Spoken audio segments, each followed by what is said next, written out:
Colibri, c'est une brosse à dents électrique connectée.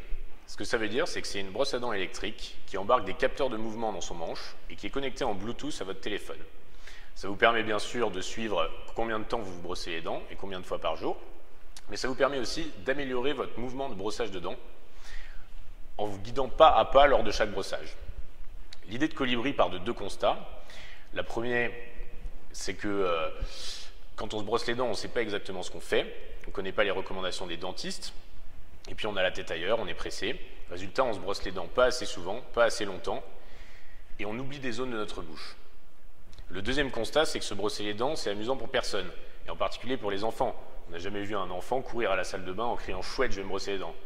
Donc c'est pour ça qu'on crée une expérience ludique qui vous motive jour après jour à vous brosser les dents pendant 2 minutes en n'oubliant aucune zone de votre bouche, et ça en vous permettant de gagner des points et des trophées à chaque fois que vous vous brossez bien les dents.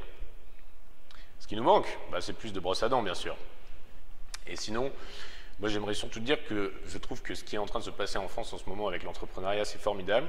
L'écosystème, en particulier pour le début de la vie d'une start-up, est très dynamique. On est très accompagné, il y a beaucoup d'incubateurs, de l'argent public qu'on peut avoir pour financer des projets.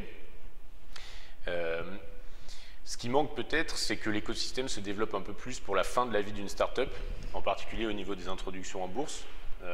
Ça intéresse beaucoup moins de monde qu'aux États-Unis, il y a moins de banques d'affaires qui sont dessus, du coup les montants sont moins élevés, ce qui fait que, en conséquence, les montants d'investissement de capital risque sont moins élevés aussi.